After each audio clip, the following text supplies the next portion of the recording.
Well, welcome everyone to the Wealthy Speaker University podcast series. I'm your host, Jane Atkinson, author of The Wealthy Speaker 2.0, and today we are talking to Victoria LaBalme about the keys to rocking your keynote. Welcome, Victoria. Thank you, Jane. I'm so happy to be here. Let me just give the folks here listening a little bit of background about you, and then we'll dive right in. As a performing artist and strategic performance guide, Victoria helps people deliver their message with impact and influence, and with the unexpected twist that makes it their own and distinguishes their brand. As the founder of the Throughline and Rock the Room, more on those later, performance systems, she's known for her unique keynotes, live workshops, VIP one-to-one coaching, and amazing online courses. Victoria, I know you have the who's who of clients, including leaders of Fortune 500 companies and best-selling authors, and we could go on for days and days about it, but let's just jump right in. You and I sat beside each other during a session in Washington, D.C. recently of the National Speakers Association, and we both witnessed something quite surprising at that conference. What would you say? I know you know kind of more about the situation than I did. Why don't you explain to our listeners what it was that we were just both sitting there going, huh? Right. Well, absolutely. So first off, I want to position all this by saying for all of you who are listening, what we're going to share, Jane and I here, are techniques that apply to you, whether you're a new speaker, whether you're a seasoned speaker, whether you're an executive by any chance or an author, whether you're doing a 20-minute TED Talk or a 2-day training, the techniques that I'm going to share here really apply across the board, even for something like an interview or a podcast like we have here. So just for your sense, the systems work in all communication settings. And what Jane and I witnessed in D.C. in July of 2015 was our opening conference session. It was the general session that first Saturday, and they did a gimmick in a way where they had speakers giving a 5-minute talk. They called it Fast 5, and each speaker had a clock above them counting down the time, and they would come out, they'd take their place, the host, MC, would say, your time begins now, and that person had to deliver a 5-minute talk. So one of the people who got up there, in fact, I think he may have been the first, Jane, am I right, of the 5? The first or second, I can't remember. I think maybe second, yeah. Yeah, and what happened, and to give you some context around this, is he had just that day been awarded CSP, which stands for Certified Speaking Professional. So you get a medal. It means you speak a certain number of times per year. So he's a bona fide professional speaker. He gets up there, he starts his speech, and a certain amount of time in, he stalls. And he said, oh, okay, oh no, I can't believe this is happening. And he starts again. He goes, let me start again. Starts again. Gets a little bit in, stumbles again. And I looked at my colleague on my right. I think, Jane, you were on my left. And I said to him, is this a gimmick? Is this like part of an act? And he said, no, this is actually really happening. So ultimately, this guy, Robert, wonderful human being, stumbled through his speech. People cheered him through and essentially sort of decomposed in front of 1,500 professional speakers, all of his peers and colleagues. And it was a tough moment to witness. Tough from many different perspectives, and the thing is, it's the worst room to have that happen in, but it's also the best room to have that happen in, because we've all kind of been there in that moment on the stage where we're going, geez, this really isn't going very well.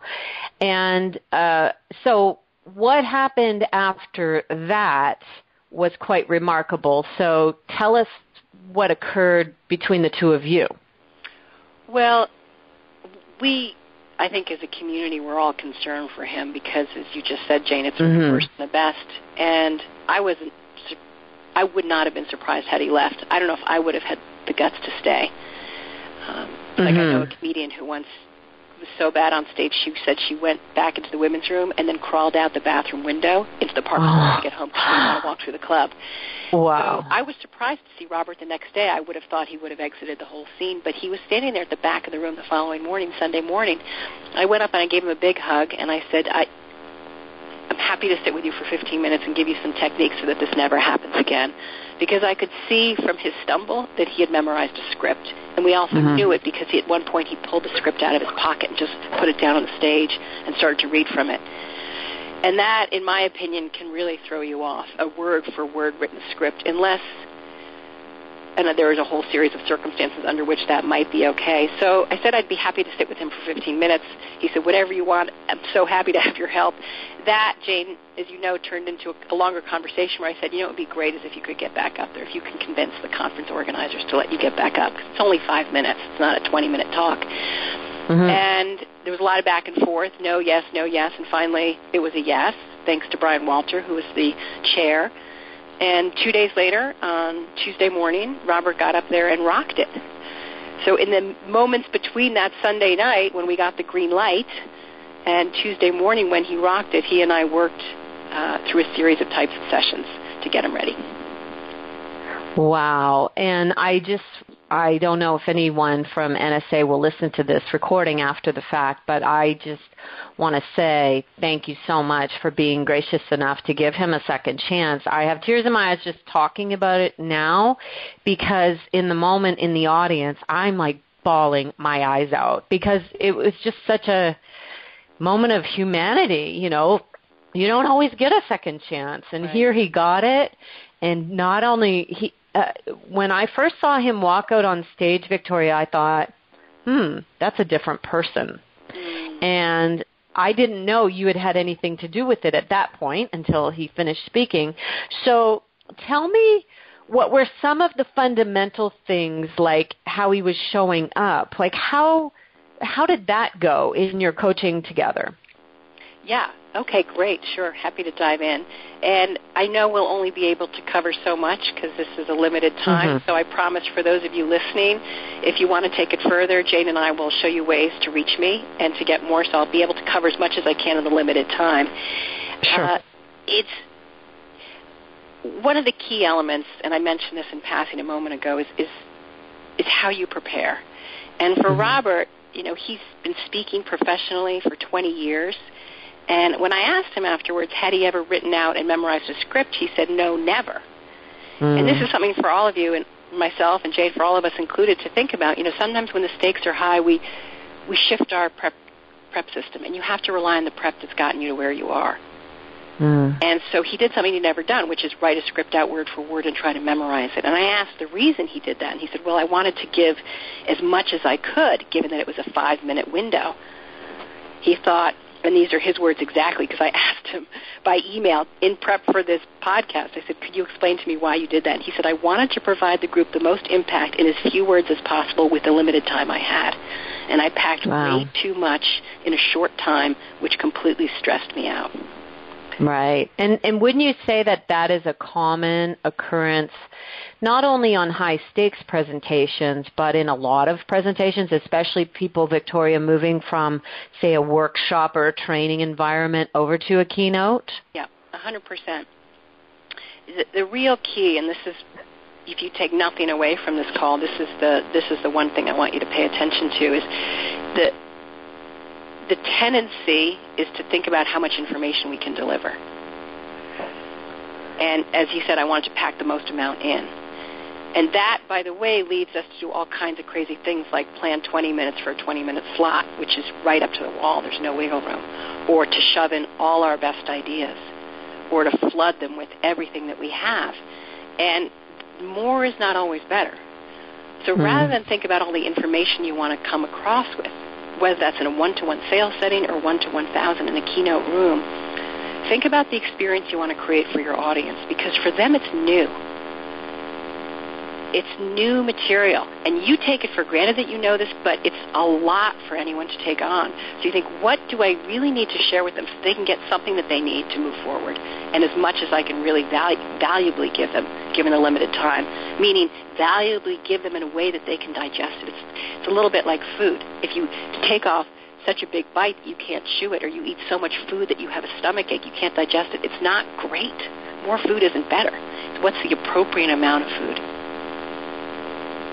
Nice. Well, if people don't take anything else, I think that's just a gift to say, I don't have to overpack it. I think that relevance and value, it doesn't have to be quantity. It can be quality. Yeah, absolutely.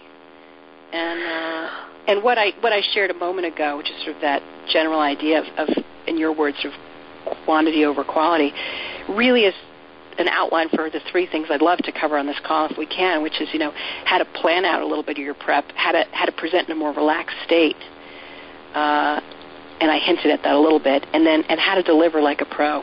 And we won't be able to talk each one deeply, but we'll touch on them.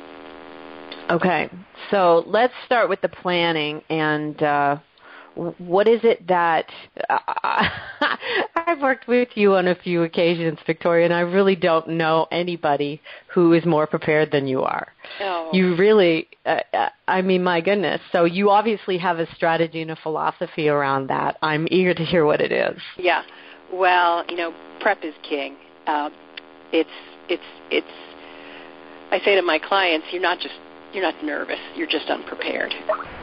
Because when we're prepared, we might have those butterflies of excitement, a little bit of anxiousness, like, ooh, it's time to present, but you're not nervous.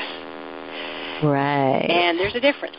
Like, backstage, before I go on a big keynote, like, I got the butterflies. I think that's good. It shows you, that you care. I always think if you sort of go, I got this one in the bag, you sort of saunter on stage, you might be in trouble because you've got a cavalier attitude. So you want to be on your toes, but you want to be prepared. So you and I talked about this, Jane, by email, something we call the Rock the Room performance system. And it's 5 steps. One of them is prep. And before that, though, you start with a through line, which we'll also talk about. Why are you even giving this presentation? And part of that through line component involves, who is in this audience? What are they there for? Why are they there? When is this taking place? All the prep items we're hinting at. The next step is really to look at the content once you're clear on the through line, which is what you're trying to do. Why is this even happening? What am I really trying to communicate? Then you look at all the materials you have, the content. What are the stories, the examples, the interactive bits, the analogies, the demos. Then once you have your content, you think, well, how do I structure that? What is the order I put this all in to really create an experience for the audience? Then we do prep, and prep is actually happening throughout all this, but that's everything from, trying on your outfit, making sure it's not stained, to finding out what the logistics are, how many screens, how is the audience seated, all the prep elements, and then ultimately delivery, which, by the way, is how most people think of presentation skills. They think, oh, show me eye contact and gestures. But ultimately, if your through line from the beginning, if your intention is not purely aligned, it doesn't matter how many, fixes you have on your gestures, nothing's going to come out organically. Right. So prep is really, really putting in the time. Is this a good time then to talk about through line? Sure, absolutely.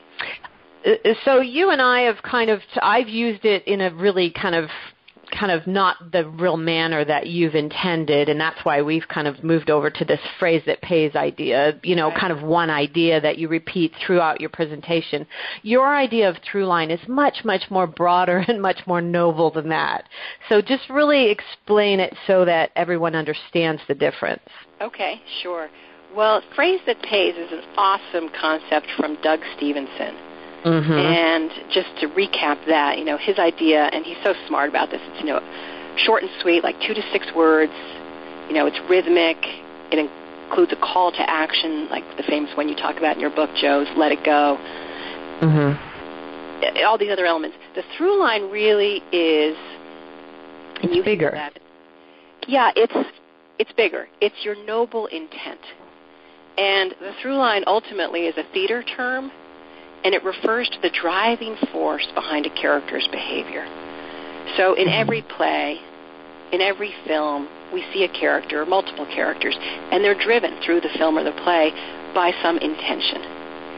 And so are you through your life. Like, think of yourself as a character, and your whole life is a film. Like, Hollywood's making a film about your life. Like, what's driving you? What are you really about? And people are driven by negative through lines and positive through lines. And a negative through line could be something for a speaker, like to show off, to be the best. Ego. You got it, ego. Negative through lines are driven by ego. And that will always screw you up, because then it's about you, and when you get on stage you're nervous, it's because you're thinking about you. Right. Do I look good? Am I impressive? Do I sound? Am I too fat? Did I get enough time? I didn't get as much time as she got. All that kind of stuff is you-directed. But if you focus your through line outwards in service of others, and that's a non-ego directed through line, that is to help, to share, to engage, to uplift. It's a very different experience. So just as a tip to take away today, if you start feeling nervous, it's probably because you're focused on yourself, or you haven't done your prep. So we always want to focus outwards, and part of that outwards is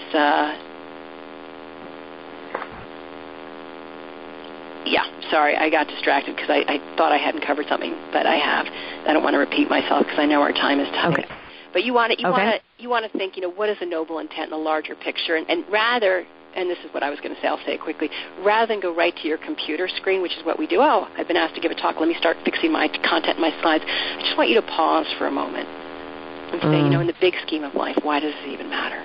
Really, in the big scheme of life. If I were to stand up on the moon and look back at my life here on Earth, and here we are like a little microscopic dot, really, why does this speech matter? What is the noble intent behind it? And when you come from that place, you go from a transactional speaker, not just to a transformational speaker, but to a transcendent one. Because you're talking about something beyond the details of your content. You're talking about nobility and humanity, and why, in the end, all this really matters. I wonder if someone can get up with that type of a noble intent and really not even say that much, yet because the intent is behind it, it still speaks volumes. Does that make sense? Oh, completely, absolutely, because your through line's always being communicated. So I think someone like in our organization, Jane, Nito Quabain, is a wonderful example of that. Because he doesn't have to say noble intent. And you probably don't remember much of what he says, but it's so you feel it. We always feel it. It's impactful. Yes. Yeah. Immaculai was the person who, although she did actually say a lot, the speaker from Rwanda, and oh my goodness, it hit us right in the hearts. It had such an amazing noble intent and purpose. Absolutely. I'm afraid I don't. What happens when your noble intent is on track, your through line is focused outwards, is the audience forgives the stumble. Yes. If you get something, if your slide gets caught, we don't care because we're with you. We know that you have our best interests in mind. I like it. This is all very, very good for our listeners, and I am on their behalf. I'm very grateful.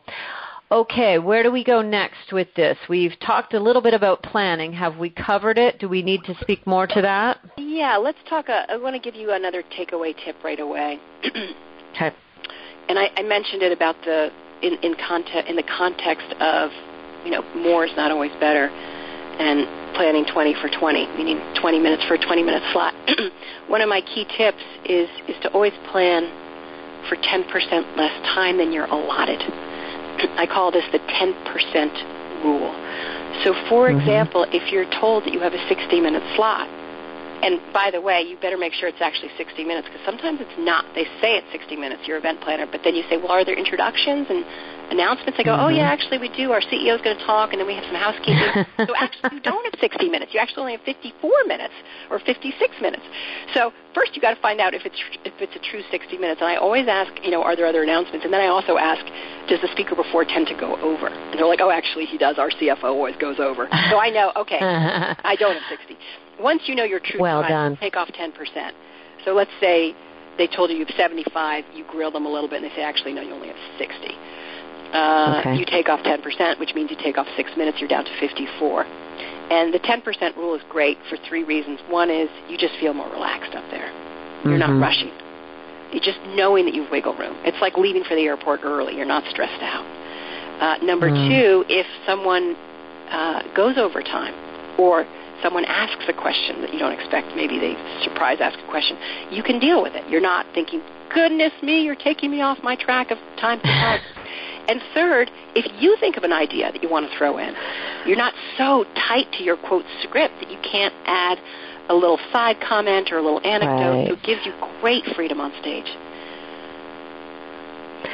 Very good, very good. Victoria, I'm going to see if you can up your volume a little bit. Oh, I'm so sorry. How's that? That's okay. I think that's a little bit better. Okay. Yeah, I'm coming in hot, and I just got feedback that our listeners are struggling to hear you a little bit. Oh, no, I'm so sorry, listeners. I'll try to talk more clearly. Thanks, Stacy. Okay, I'm laughing because, not because of that, but because in the session that you saw myself do at NSA, myself and Joe and Chris, in the end, what I really recognized was that I had tried to fit too much into the time slot we had had. We had done the same slot. We had done the exact same session in Toronto last December, and it was beautiful. But guess what? We had 3 hours, and I didn't recognize the difference. I completely forgot that we were having about half the time. Right. So that was, like you said, it's such a beautiful thing when people are engaged and interactive in your room. But if all you're thinking about is, we've got to move on. I got to get in that. You're not in the moment. Exactly. And that's part of why, I didn't, it felt like I was on the hot seat. So thank you for that. That is just beautiful. Beautiful. Well, okay. You're great, just as a side note, Jane, to admit that, that was a mistake you made. And, I make mistakes every time I speak. And I just want everyone to know that. We're never perfect. Every time I come off stage, and in my opinion, I think it's the mark of the professional that you do notice your mistakes. You come off and I think, I can't believe I didn't do this or I forgot to do that. Wow. We always get better. And I've heard that Beyonce, I don't know if this is true, but I've heard that after every concert, Beyonce watches herself on video and takes notes on how she can be better. Wow, that's amazing. So why don't we talk about that just for a second, balancing that and beating yourself up every time and being so critical that it's somehow defeating you. Yeah. Well, I think it's good with and my team, what we do after any event that we put on together, like we have these elite group events, we say what went well, what could we have done better. So I think you start with, like, what did I do that was great? Hey, I did this, I did that. So give yourself acknowledgement, because it's not just a pat on the back, it also reminds you to do it next time. Like, this worked really well when I remembered to or decided to or planned for, whatever that is. So acknowledge what worked. And it could be anything from logistics to creativity to an attitude to listening to a type of music before to a story you told to how you greeted the meeting planner, who knows. So all the things that worked well, and then, what could be better. Nice. I love it.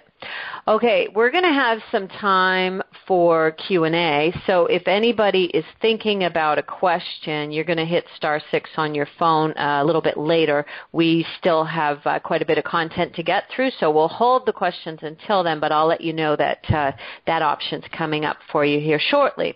Okay, so we've talked about planning. What's our next step? Is that to me? Planning? Yes. Yeah. Well, yes. So just to remind you of the system, this through-line system, rock the room performance system, the first step is through-line. So we sort of say, what's the noble intent? And there's a whole sequence behind that. The next is you look at what content you have. And the next is you start to structure it. And what I said, then we have prep and then delivery. And what I said about delivery, I want to talk a little bit about that here because, again, it goes back to this main point about Robert feeling rushed on stage. Part of it was his time. Like we said, he'd planned 5 for 5. He'd scripted it. But the other thing is because of the time, because it was scripted, because he was nervous, he was rushing. And so in the delivery portion, one of the elements I want for all of you to think about is that even though you're the only one speaking in the keynote, it is a dialogue with the audience. It's like a ball toss back and forth with them. So rather than be what I call a tennis ball machine, where it's just coming out at the audience, and, tennis ball machines don't care whether the ball is hit back or not. They just keep throwing it out there. What you really want to think of is that ball exchange. You're throwing a ball out, and the ball is a point, a story, a question, and then it's coming back. And the way it comes back to you, even if they're not speaking, is they might laugh, they might nod, they might take notes, they might have this shift in their eyes because they're processing something. So you're always connecting to your audience, even if you can't see them. A lot of times people say, well, what do I do if there are lights in my eyes and I really can't see the audience? You can feel the audience. You can feel that dynamic. Right. Like, I can't see anyone on this call, but I can feel, like, if I just keep talking like this, let me tell you another point, Jane, it's like a tennis ball machine. But if I can let the ball land, give you time to respond, pause so that you can absorb the point, not pause to pause, but pause so that you can absorb the point, and then send the ball back to me through I'm ready to hear more, that makes a very different type of experience for your audience. Wonderful. And the lights being in your eyes, which can be the situation when you're on a big main stage, like at NSA, that can be a little, I think everybody just needs to be prepared for that and then go to that other sense, because you won't be able to visually see that person in the front or the third or the fifth row. You're going to have to move into this other mode that you're talking about. Right. Right. Be able to sense it. You have to sense it. Okay. And we can. It's like a blind person can feel people in the room. That's a blind right. person doesn't need to see you to feel that their points are landing, and you don't need to see your audience. Okay. Something to get used to, I'm sure. When you move from, being in smaller rooms to bigger venues, that's an adjustment for people. And also using the stage, right? I don't know. I know we don't have a ton of time. Do you want to address that just briefly? Yeah, I probably it'll be hard to do on the call because it's a visual medium. But yeah, think of, in brief,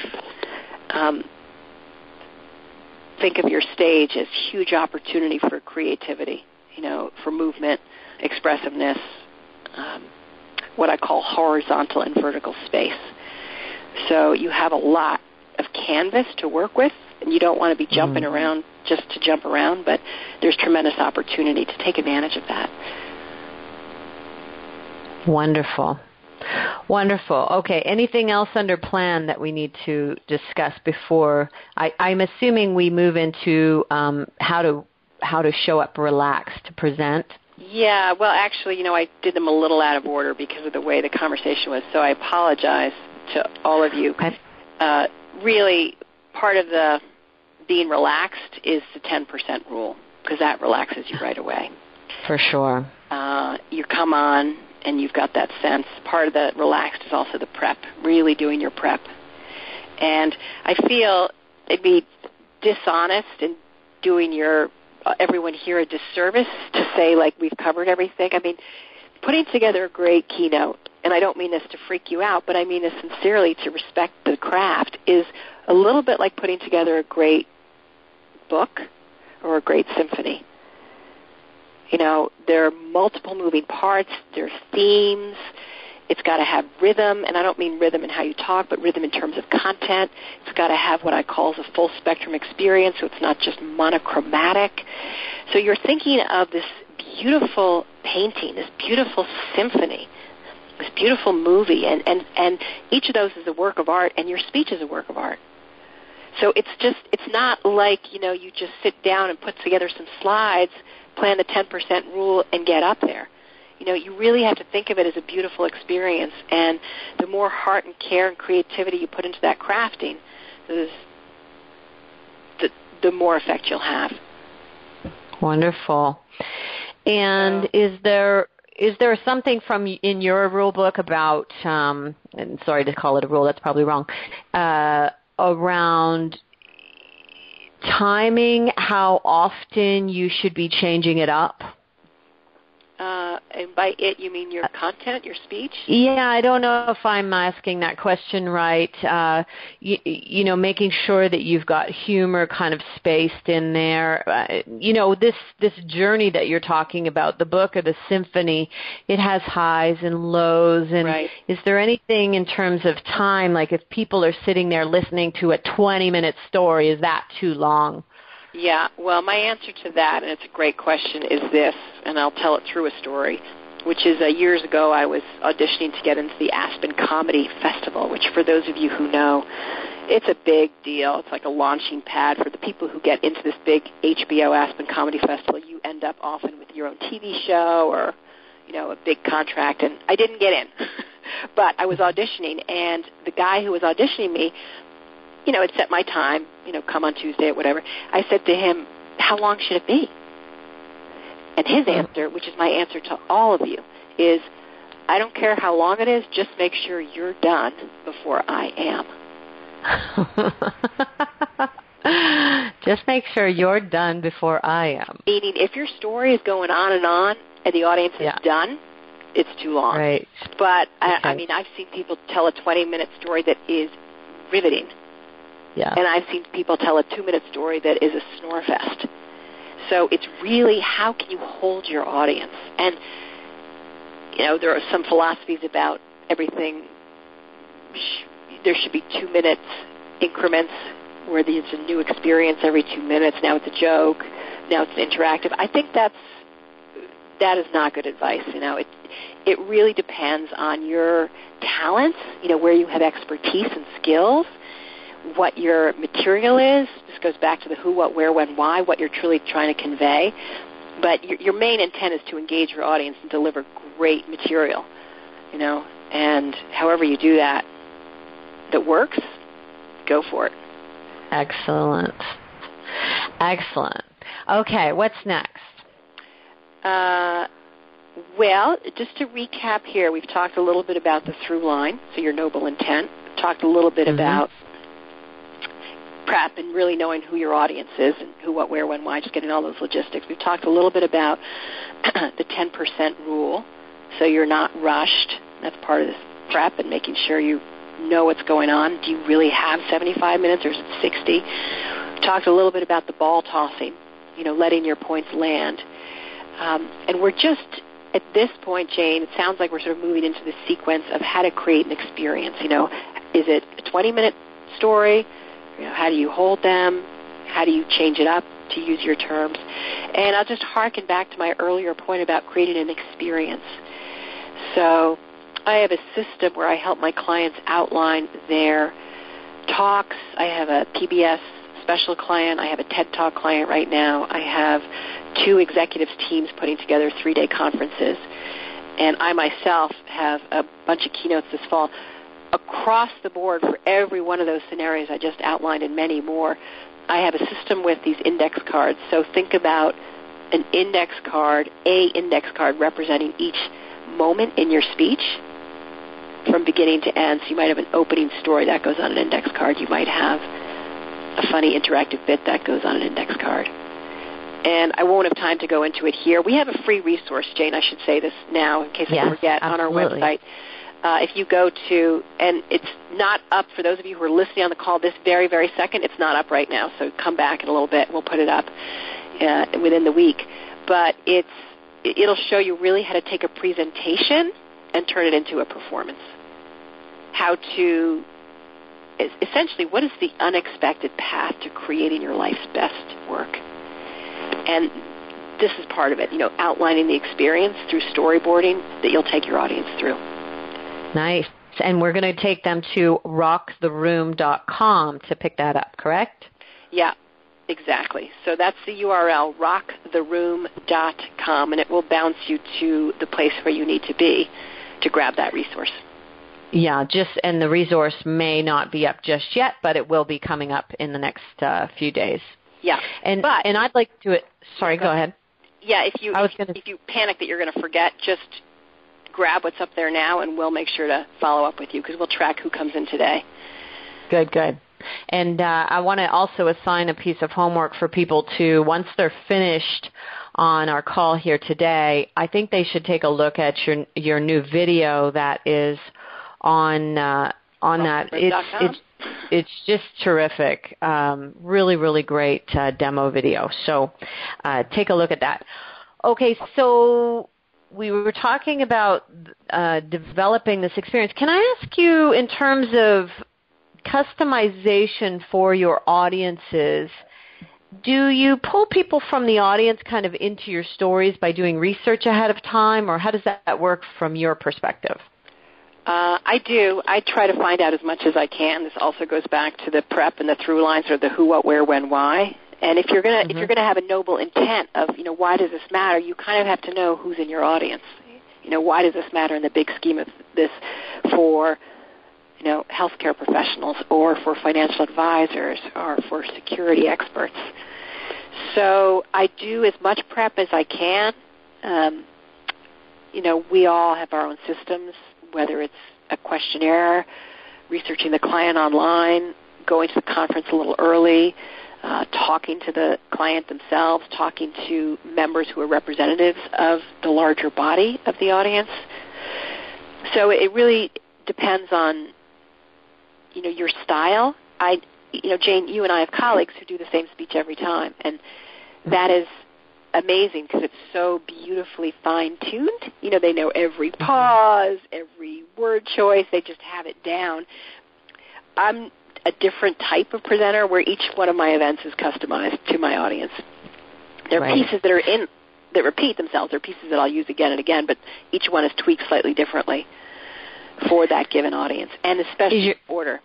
Is your opening one of the pieces that is the same? Nope. You change your opening each time? Wow. I do. See, I tend to settle in after the opening. If I do the same opening, then I kind of settle down and I get into the groove. It kind of relaxes me almost. Right. Can I ask you what your opening is? It's imagine you're having the perfect day in your life as a professional speaker, and that's good. People are picking you up in limos and handing you large checks and stuff like that. I love that. I'm just kind of walking them through it, and so once I get through that and we actually have some fun during it, then I just kind of settle down a little bit, and it allows me to not be, I have that butterflies, right? So it allows the butterflies to just kind of quiet down a little bit. Yeah. Well, that's awesome. If that works for you, that's really great. I wish I had that, but I think for me, my audiences are a little varied. So it depends on that, and honestly also on the size of the room. Mm-hmm. Because if I'm speaking to 12 executives, it's a very different type of audience than a room of 1,500 administrative assistants. And I would say, and I'm guessing here because I haven't counted, but I'd say 5 to 7 different openings, and I'll usually use one depending on the audience, or I'll customize one for them. Nice. Wow. Just really quickly, one line on a small audience, like, 10 people in a boardroom. How would you just calm down the energy some? Not show up quite so large like if you were on a big stage? Yeah, I think in general that's probably a wise choice. However, it depends on what you're trying to do in that room. It goes back to the who, what, where, when, why, and it depends on the people in that room, their level, the expectations, and really the outcome that you're trying to achieve. And if your through line is directed towards helping them, and part of helping them is, I'm going to crank some tunes and do something crazy. I can't imagine exactly what that scenario would be. Then, that may be appropriate. Okay. But here's the converse advice, and this is really important for all of you who may be speaking on really large stages, is the mistake people can make in an arena event or a large-scale audience event is that they feel like they have to be bigger and louder on stage. Talk about that. I'd like to know more about that. Well, if your AV team has done their work properly and you are mic'd appropriately with the sound and the speakers projecting as they should, you should be able to talk in a normal tone of voice, just like this. And imagine that I'm speaking right now to 5,000 people, but I'm not speaking like this, which is exhausting for you. If I spoke like this, which a lot of speakers do when they're on a big stage, and it's in your face the whole time, it's freaking exhausting. And this is one of the tips that I worked with Robert back to our beginning, in impulse for this whole call, is he was yelling at his audience. He was so hyped, and so I kept coaching him. I said, it's a conversation. This is the ball toss again. I said, you're having a conversation with them. You know, he had a level of, it wasn't swagger, but he had a different level of confidence in walking out on that stage. Do you suppose it was just because he was prepared differently and perhaps better? 100%. And I say that with all humility. I mean, we worked so carefully on all these components. And this is a great moment just to give my huge hats off to Robert, because first off, to do a fast 5 is scary enough. I mean, 5-minute speech, it's pretty tough. I mean, my clients who do TED Talks, that's tough. 5 minutes, holy smokes, so that's tough. But then on top of that, in front of your peers, and then on top of that, to not do so well and come out a second time, I mean, the mark of a pro, to get back up and to work hard for it, even though he's a CSP with 20 years under his belt, he was willing to learn and put himself in student mode. I mean, I love him for that. Yeah, I could cry again just thinking about it. It was so he's such a wonderful human being, and he cares so much about his message, about helping people with security, his area of expertise. He's phenomenal. I mean, you should all look him up, Robert DiCiliano. He's an amazing dude. So, yeah, he part of it, he was anxious. You know, we're excited, we're nervous. He'd written a speech, so he was off his normal game. So he was hyped and louder. And I don't know for Robert. I haven't spoken to him about the sizes of stages he's been on. I actually don't know the answer. But sometimes, as I said, when people get on a big stage for the first time, they feel they have to be louder. Or they feel like to amp the energy, to engage the audience, they'll get louder. But that can have the adverse effect. So what calmed him down, what gave him, in your word, that swagger, was all the prep he and I did together. It's a little bit like, and I'll finish with this analogy, you know, when you have a dinner party and you're serving a new dish and you're not prepared, you know, guests are arriving before you're ready and you're freaking out and you're serving something and you don't know how to, is it too salty, is it cooking as long? You're nervous. But if you've prepared the house well in advance, you've showered, so you're not running into the shower 20 minutes before people, you're all ready and you're serving a dish you've served a lot before, it's like, you're psyched. You're like, here's my chocolate cake. I got this. Yeah, I got this. Exactly. Yeah. So that's where we got him. You know, he was prepared.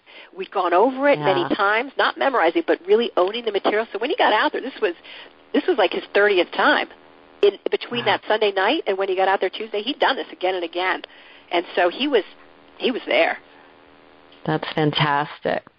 Okay, so we have about 7 minutes before we go to Q&A. What else did you cover here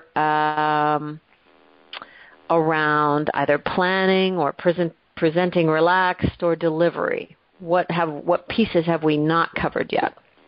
Well, I think we've covered a lot, because if we're looking at the planning, again, through line, who, what, where, when, why, all of those elements around really knowing what you're doing. And again, I just have to reiterate, I am only touching on some of this rock the room performance system. I just feel like if people walked out with just this and said they have everything, they're key pieces you want to know. But that gives you a lot to get going on. The next point we covered out of order here was really to cut your prep time in half, the 10%, and then, of course, letting your ball land. So we went through, and that's the delivery, just relaxing on stage, connecting, having a conversation. So we did cover a little bit of prep, a little bit of relax, a little bit of delivery like a pro. What about the prism effect? Yeah. Do we have time to talk about that? I think so. I mean, I'll touch on it. What amount of time would you like to leave for your questions? Because I know there are people on the line. I'd like to leave. If we start in about 6 minutes for questions, we'll be good. Okay, good. All right. So the prism effect and the whole concept of a prism is based on my belief that in each of you is a full spectrum, if you will, a full range of colors.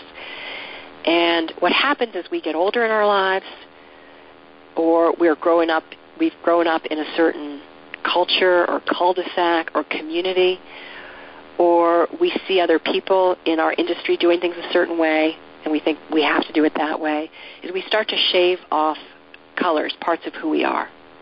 We say, oh, well, I'm an executive, I have to wear a suit. Oh, I'm a professional speaker, I have to use PowerPoint, or I have to stand a certain way, or I have to start with a story or start with a joke, which is ridiculous. You don't have to start with anything specific. You start with the way that's going to engage your audience, given your intention. And so the prism effect is really, how do you take the full spectrum, the full range of colors that you have within you? You know, your passions, your creative ideas that maybe no one else has done before, but you're thinking, oh, I'd like to do this, but no one else is doing it. Maybe that's too weird. And my intent is to really bring that out. And so we do these exercises in the workshop that Jane and I, you and I were talking about earlier, where people take an outside passion, like you love jewelry making, or you love wine, you're a sommelier, or you love flower arranging, ikebana, and how do you bring that into your presentation in a way that distinguishes your brand? I said, and you said this in the intro for me, Jane, you know, how do you, and this is my intent, how do you deliver your message with the unexpected twist that makes it your own and distinguishes your brand? And that's really the prism effect. So I always say to my clients, I want you coming out not looking like me, not looking like Jane Atkinson, not looking like Jen Halloway, but looking like you, doing it the way only you can, and that is so freeing. Everyone comes out going, God, this is, number one, so much more fun. Yes. And two, I feel so much more free. Yeah, like this free to be yourself. Yeah, and people, you know, whatever that is. So it's really, how do we brand with your talent? And it's different from everyone else's, and make you more you. Wow, that's pretty powerful stuff. I have somebody in mind right now I might send to your January event, because I think having it's like you're saying, you're opening up a door and saying, just go through it and be yourself once you get there. They've seen everybody else. Right. So go in and be uniquely you, and I think that that's a real gift to people. And I do think that maybe we in our association tend to think we have to do it, quote unquote, this way. Completely. And kind of freeing, really. Yeah. It's really freeing, Wonderful. And it has to come from within. It can't be something that you say, I just want to be different to be different, and that's the mistake, because we can always tell that. We smell that phoniness or that gimmick. But if it's coming from within and it's truly authentic to your style and who you are, and you own that message and own that idea or that passion or that personality or that element of your past, that hobby, it's freaking brilliant on stage, and everyone can feel it, and you cannot fake it. Love it. I'm going to ask anyone who has a question to hit *6 on your keypad. And while we're waiting for the questions to come in, I wonder if you might maybe just like one word elements of what you think might make a speech epic. And we will have covered some of these already, but what are some things that you think make a speech epic? Okay, well, you know, the full spectrum. There's a tendency to say having the a full range of the prism. Yeah, nice. Yeah, and that's everything: stories, analogies, images, theater, drama. But it depends. You know, it depends on your audience. It depends on the time frame. You know, there's so many variables, but you're looking, and that's why I say full spectrum. You're looking for a range of ideas given what's appropriate for that moment. Wonderful. So if we come to you for a question, I've got 4 questions up, which is fantastic. Thank you so much. Really be sure that your question is something that the entire group can benefit from, okay? So we're going to take a look at those. I'm going to go first to, Jen. Hang on a second. I'm going to unmute you, Jen. There we go. Jen, you're on with Victoria. Hi, Jen. Oh, hang on. She's muted. I'm trying to get you off mute. There you go. Are you off mute, Jen? Hang on. Oh, there we go. Thanks, Jane. There we go. Victoria, thank you so much. This has been so awesome, you guys.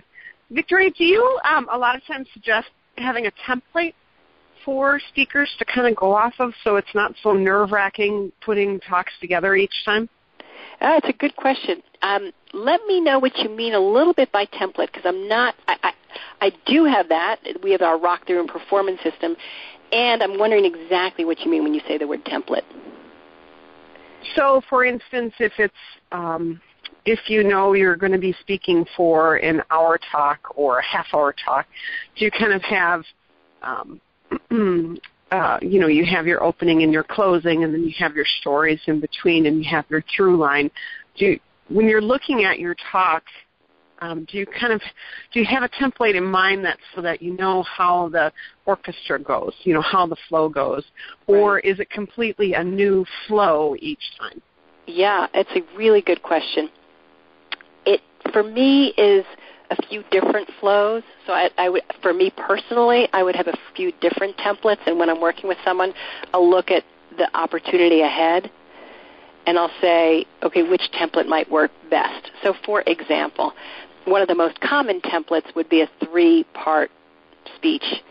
I'm going to cover past, present, future. I'm going to cover socio-political, economic. I'm going to cover one of my keynotes years ago, this Prism Effect. I would cover look, listen, and love. And I would just divide it into 3 categories so that people could grasp that in their minds.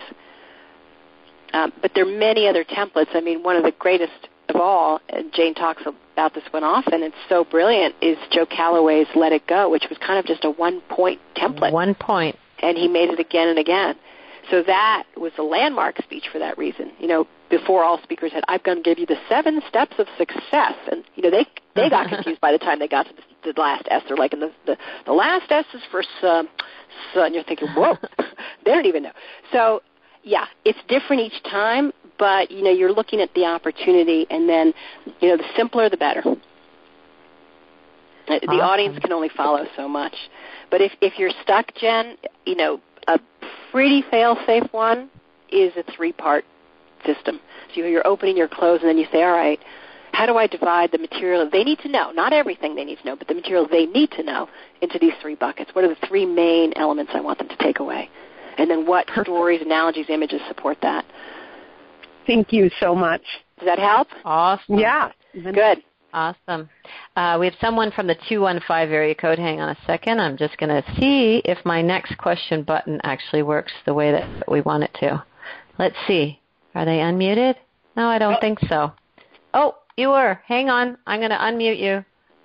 How are you doing? 215, are you there? Philadelphia, are you there? I think it's my problem here. There we go. Yeah, I am now. Right. Can you hear me? There we go. Sorry about Hi, that. I shouldn't interfere. Yeah, Victoria, it's Steve Papatera from Philadelphia. Quick question. Steve Papatera, you're kidding me. Yeah, how about that? Listen, oh, my gosh.